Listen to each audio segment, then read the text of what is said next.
Assalamualaikum warahmatullahi wabarakatuh. Good afternoon, guys. Let me introduce myself. My name is Sofianis Fitriana, and you know that you can call me Sophie. And now I'm as the second presenter. For the first presenter is Mr. Norman, and I'm as the second presenter. I will try to explain about logic in semantics.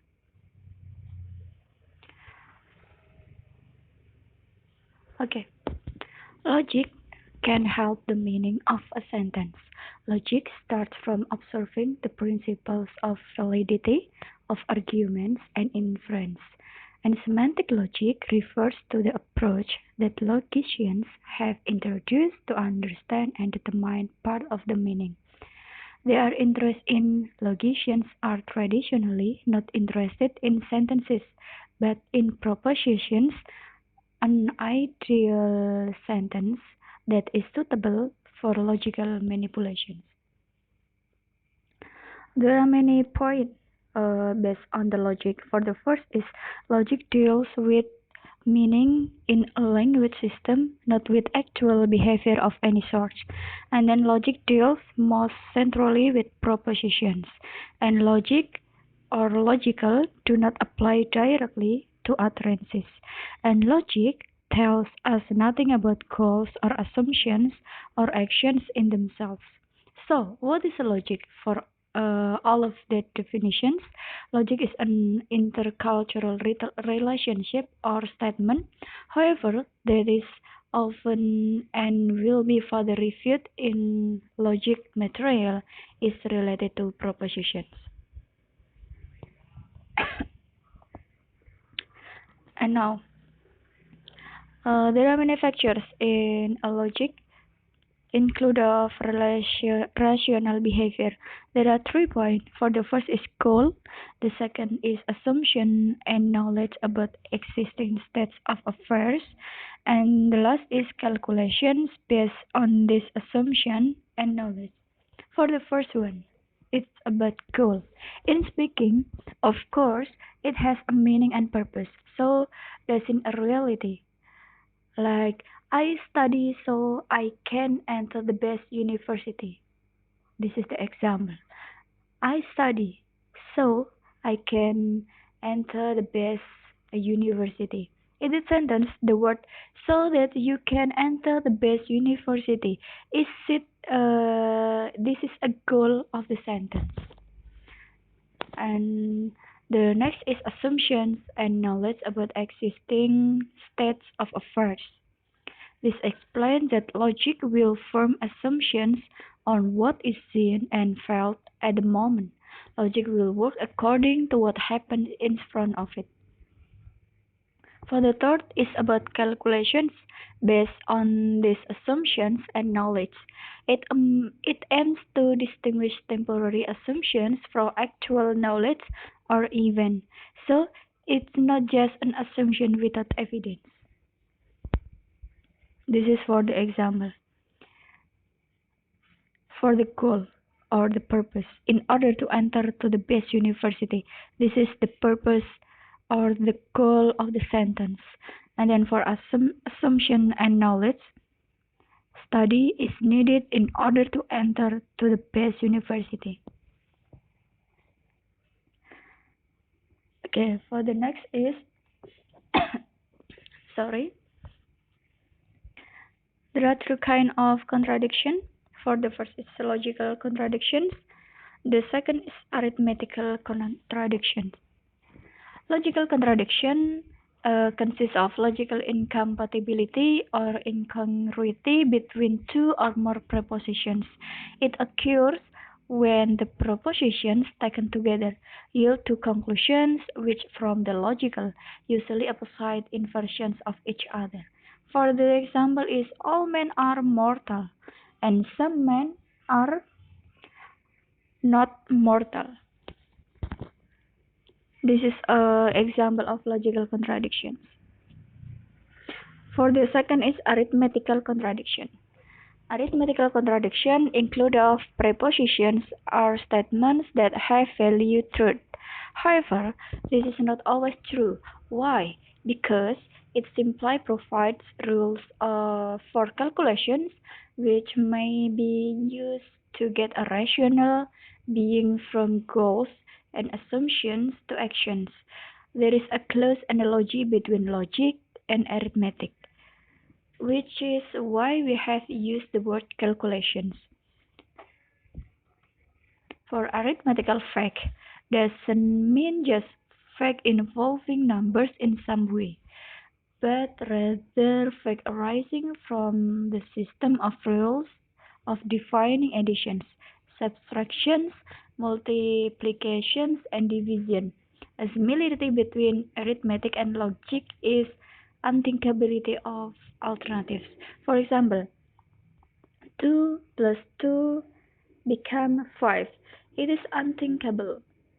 Like, for example, please listen. 2 plus 2 become 5. It has a value of 5. But the truth is 2 plus 2 is 4. This is a value of truth. Okay, for the next is about the concept of analyticity and contradictions. They are very fundamental to logic, so that logic and study of sense relations to a large extent share the same outlook and goals.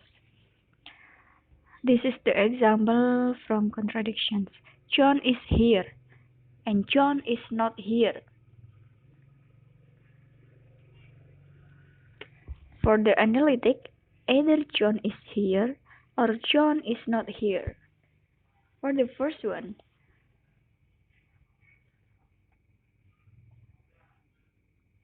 John is here, John not is here.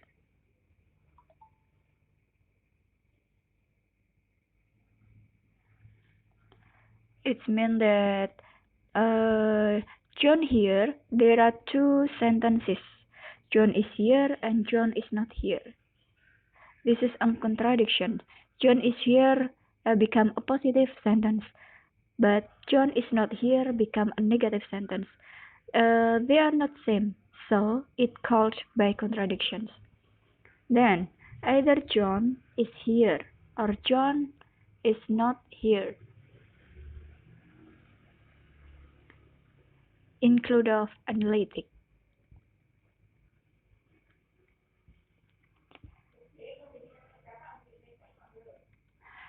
Why contradictionary? The example of above says contradiction because there are two assumptions that are not the same between John is here and John is not here.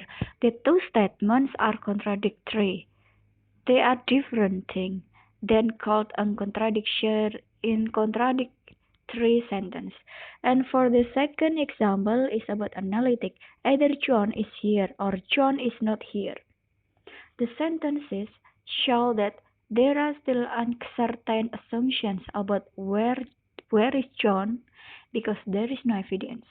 So the difference is if contradictions make assumptions that are directly contradictory, but if analytics are still thinking about whether information is true or not, like that. And then for the next is about and or not or if. There are propositions to connect with other propositions. The next is about logical notations. Logical notation is a specially developed way of representing propositions unambiguously. The notation will include a few special symbols like N or V. Okay, please pay attention the example. There are many sentences. For the first is John and Mary are married, and then change into John and Mary are married to each other. Change again into John is married to someone, and Mary is married to someone. The interpretations become G married to M and M married to G. The explaining is G here shows the initials of John, and the symbol M indicates the initial of Mary. In using a notation of person's name, the first letter is taken as a symbol. In addition to providing a means for representing the various meaning of ambiguous sentences, logical notations bring another advantage. That is, formulae can be used much more systematically than ordinary language sentences for making calculations that we mentioned at the beginning of this unit. Okay, for the next is about modus ponens.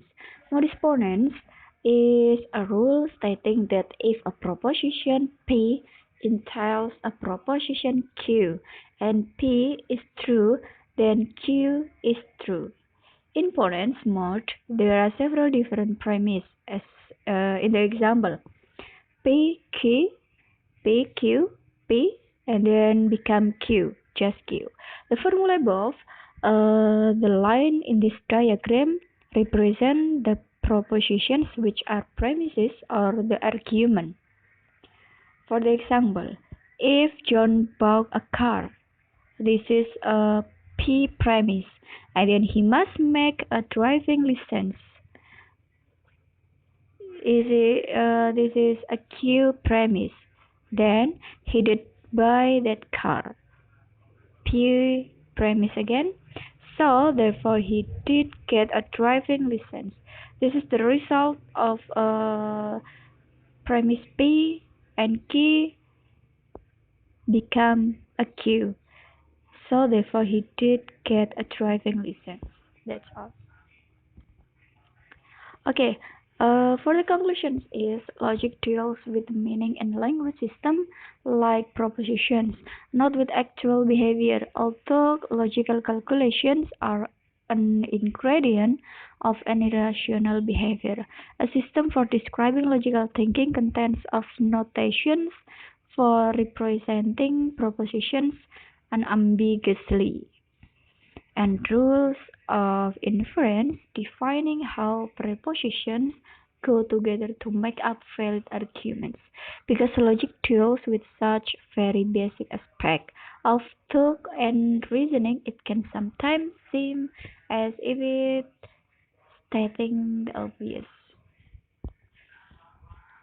Okay, that's all from me. I hope you can understand easily in my explanations. Thanks for your attention. Thanks for your time. Please keep healthy and stay at home. Wassalamualaikum warahmatullahi wabarakatuh.